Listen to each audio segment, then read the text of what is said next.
हाँ मित्र, आज हमनी के विचार करे के कौना तरी पौलुस से प्रेरित भविष्य के विषय अपन आशा भी बदल रहल बाणे।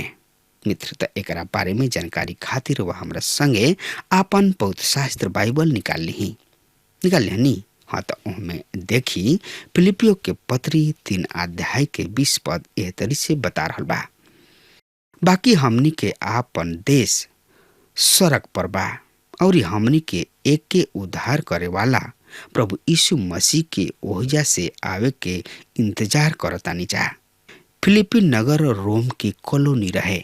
यहाँ रोम के कानून चलत रहे। यहाँ लोग रोम के ढंग के कपड़ा भी पहिरत रहले। रोम के भाषा लैटिन ही बोलल जात रहे। सामूहिक रूप से विश्वासी कलीसिया कहलात रहे। पृथ्वी पर उस सब सड़क के कॉलोनी रहे। अतः उन लोग के आचार व्यवहार आचरण और वार्तालाप वही तरी होखल उपयुक्त रहे जैसन सड़क में उनकर भाषा उहे होखे के चाही। बड़ा दुख के विषय ई बा कि वास्तविकता ई नइखे। पौलुस कह रहल बाड़े कि यहाँ पृथ्वी पर हमनी के मसीह यीशु के राजदूत हैं जा। यहाँ हमनी के स्वर्ग के प्रतिनिधि हैं जा। हमनी किने पृथ्वी पर सड़क से ले आवल गोला संदेश है। हमनी के आनंद पूर्वक मसीह यीशु के सड़क से लौटे के प्रतीक्षा कर रहल बानी जा।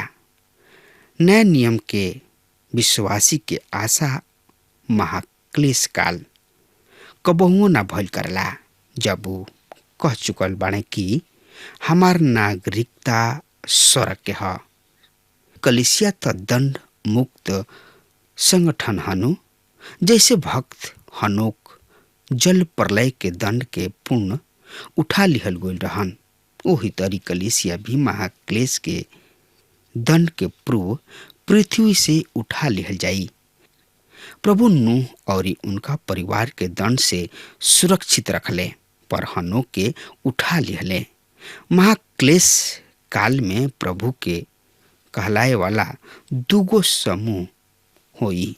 एक समूह त उठा लिहल जाई, जैसन दूत फिलिपिया के कलिसिया से कहले रहन, तोहनी लोग हमरा धीरज के शिक्षा के पालन कैले बड़ा लोग। ऐसे हम भी आए वाला प्रतीक्षा काल में, जबकि पृथ्वी के सब निवासी परखल जाइए, तोहनी लोग के रक्षा करब। परमेश्वर एह कलिसिया के समूह के रक्षा करिए, ओहनी लोग के निकले के राह दिए। दूसर का समूह जौन की यह दंड के अंग जरूरी हुई, अनगिनित विजातीय लोग तथा बहुते इसराइली, काहे कि ओहनी लोग पर परमेश्वर अपन मोहर लगा रखले बड़े। बार बार उ सुन के ई शिक्षा और भी अधिक अटपटांग लागत जाला कि कलिसिया महाक्लेश काल के अंग होई। ओहनी लोग के एह विश्वास के का कारण बा? उ कहतड़े कि पवित्र शास्त्र में इ त कतही नइखे लिखल गइल कि कलिसिया महाक्लेश काल के अंग ना होई। हाँ, इ त उ सत्य बा जौन की कह रहल बने। तो फिर यहूदी तो सत्य बने कि पवित्र शास्त्र में इहो तो नइखे लिखल कि कलिसिया अन्य अनेक कार्यक्रम के अंग ना होई। पवित्र शास्त्र हमनी के भावी सुगर आशा के विशेष बा। पवित्र शास्त्र हमनी के कतही ना बतावेला कि मसीह यीशु कब अइहन, और पौलुस यही आशा में खुश बाणे कि मसीह यीशु जरूर ही अइहन। पर उ एक बार भी ई संकेत नहीं खन देहले कि उ महाक्लेश में से होके सड़क पहुंची हैं।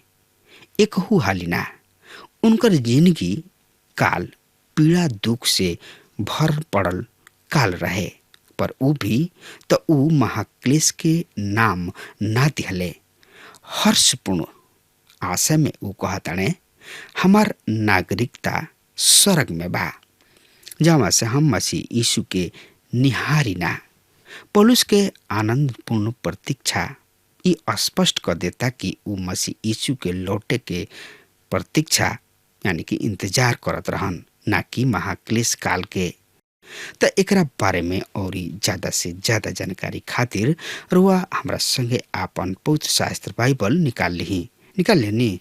हाँ, तो ओमे देखी फिलिपियो के पत्री 3 अध्याय के 21 पद एह तरी से बता रहल बा। वो अपना ताकत के ओह आसन से जेकरा द्वारा वो सब चीजन के अपना कब्जा में कर सकेलन, हमने के कमजोर मरे वाला देह के रूप बादल के अपना महिमा के देह के जैसन बना दी हैं। मित्र भाई बहन, तुच्छ शरीर के हम कह सकतानी नाश होखे वाला शरीर। एक अर्थ मसीह यीशु हमार संसारिक देह के रूप बदल दी हैं। हमने के ई शरीर भौतिक शरीर है। एकरा खातिर अनेक सीमा सब निर्धारित बा। इस शरीर केवल पृथ्वी पर रहे वाला बनावल गइल बा। एक दिन हमने के भौतिक नश्वर शरीर के परित्याग क देव जा, काहे कि ई विनाश होखे वाली देह है। एकरा में ओह दिन आमुख परिवर्तन हो जाई, महिमित शरीर। एकर बखान पौलुस अपना लेख में एह तरी से करताणे। सुन, हम एगो रहस्यमय बात बता रहल बानी। हम सबनी के मृत्यु ना होई, पर सबकर रूप परिवर्तन हो जाई और ई अंतिम तुरही के बचत समय क्षण भर में पलक झपकते ही हो जाई। काहे कि तुरही बाजी मृतक अविनाशी अवस्था में जीवित कल जाई हैं और हमनी के रूप बदल जाई। उल्लेखनीय ई बा कि इस सब अचानक और पलक झपकते ही हो जाई। कब? जब तुरही के नाद सुनाई दिही। अब जबकि हम गलत व्यवस्था के सवाल पर विचार कर रहल बानी, कुछ लोगन के धारणा बाकी तुरही प्रकाशित वाक्य वाला तुरही फूकी हैं, पर उनकर उल्लेख यहाँ नहीं हो रहल। प्रकाशित वाक्य में वहाँ इसराइल के संदर्भ है। पुराना नियम में वो तुरही के नाद पर यात्रा के शुरू कैल करत रहले। एकरा खातिर दूगो चांदी के तुरही सब फूकल जात रहे। तुरही सब इसराइल खातिर समान विषय है, हमनी खातिर ना। रुआ के उठा लिहल गइला के संबंध में कहल गइल तुरही के याद आवत होई। ध्यान दी कि ऊ परमेश्वर के तुरही है। पौलुस कह रहल बाणे कि प्रभु प्रधान दूत के वाणी के साथ उतरी हैं, साथ में होई प्रभु के तुरही। ये दोनों ही प्रभु के पुकार के भव्यता और उनकर गौरव के संकेत देले। उनकर आवाज हर एगो स्थान पर पहुंच जाई और भय प्रेरित कर दी हैं। यूहन्ना ओह टापू में प्रभु यीशु मसीह के वाणी सुनले। ऊ महिमित प्रभु के देखले। पर याद राखी, तुरही के संबंध कलिसिया से नहीं खे। आज हमनी खातिर प्रभु के संदेश ई है। हम दुआरी पर खड़ा खटखटावतानी। यदि केहू हमार आवाज सुन के दुआर खोली तो हम उनका यहाँ आके उनका साथ खाना खाइब और ऊ हमारा साथ है। ई प्रभु के सांझी खाना खातिर न्योता है। खाना खातिर आखिरी ऐलान यानी कि आह्वान। ई ऐलान बाकी हमनी के महाक्लेश काल के पूर्व संध्या पर उनकर न्योता स्वीकार कर ली। जैसे ही द्वार खोलल जाई, ए पृथ्वी से उन्हीं लोगन के समूह उठा लिहल जाई जौन की उनका पर विश्वास कैले बा। ई उ लोग हुई हैं जौन की महाक्लेश काल से होके जाए के कष्ट से मुक्ति मिल गइल बा। पौलुस के पास भविष्य के खातिर एगो आशा रहे। रुआ किने कौन आशा बा? का राउर आशा महाक्लेश काल के ह? यदि इहे राउर आशा बा तो रुआ उ आदमी है जेकरा किने अब कोनो भी आशा बाचल नहीं रह गइल। हवाई जहाज के यात्री सबके ई अनुभव होला कि कभी कभी यान के तूफानी हवा के बीच से निकले के पड़ेला, पर चालक के संबंध पृथ्वी से रहला और रेडियो के माध्यम से उनका सूचना ई प्राप्त होत रहला कि तूफान कहवा कहवा बा। कुशल चलावे वाला ड्राइवर यान के तूफानी क्षेत्र से बचावत सुरक्षित अपना लक्ष्य तक पहुंचा देला। मसीह यीशु कलीसिया के महाक्लेश काल से बचावत स्वर्ग पहुंचा दी हैं। हमने के असली घर स्वर्ग है, जहाँ से हम अपना मसीह यीशु के आगमन के इंतजार करीना और तब हम आ पहुंची ना जा।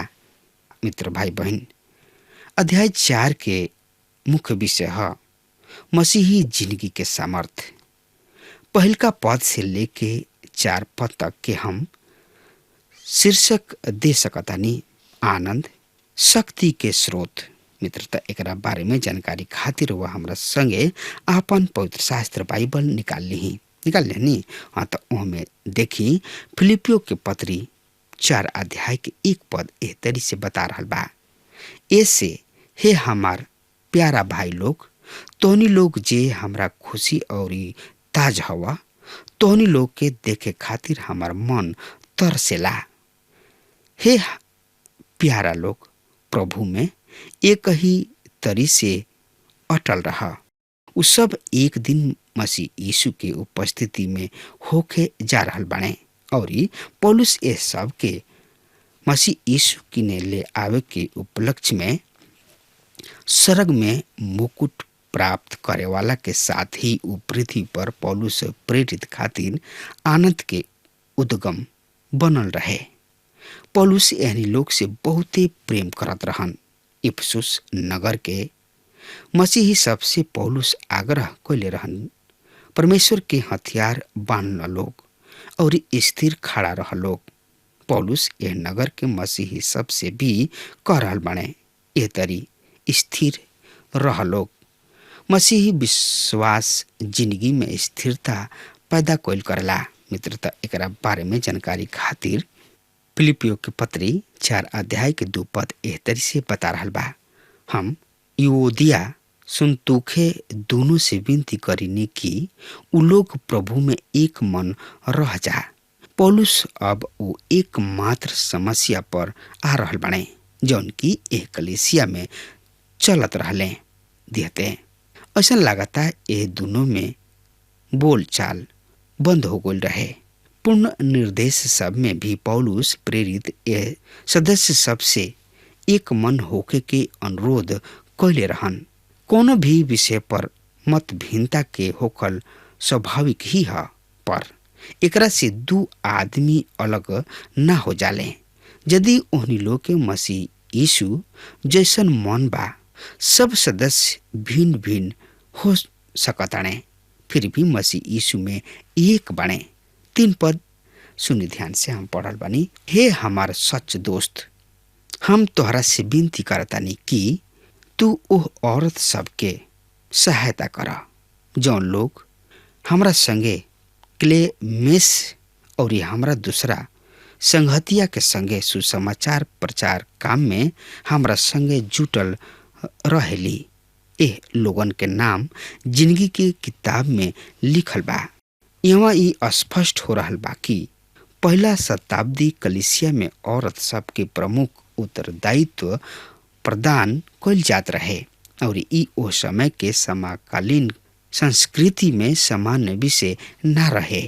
आज औरत सब प्रचारक उपदेशक काहे बनत जाताड़ी लोग? कारण यह बा कि उनका कलीसिया में उनका खातिर उपयुक्त कार्य सौंपल नहीं जा रहल।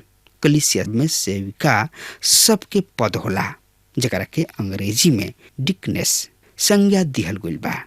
यह कलीसिया में कोनो विशेष जिम्मेवारी सौंपल ही ना जाला।